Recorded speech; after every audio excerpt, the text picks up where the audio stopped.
కాదమ్మా నువ్వు అన్నం తినమ్మా.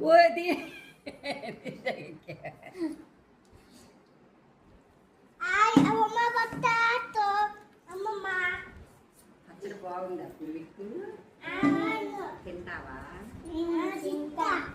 ఎప్పుడు తింటావు?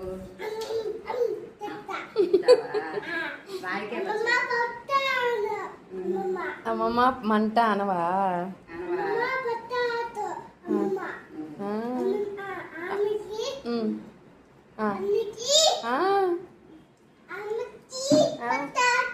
అమ్మా అమ్మకి అన్నకి పట్టా పడుతున్నావు అంట నువ్వు.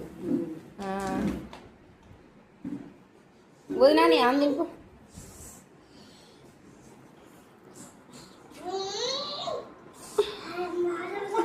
అమ్మో అయ్యో ఈయన బిల్డప్ అయిందిరా బాబోయ్.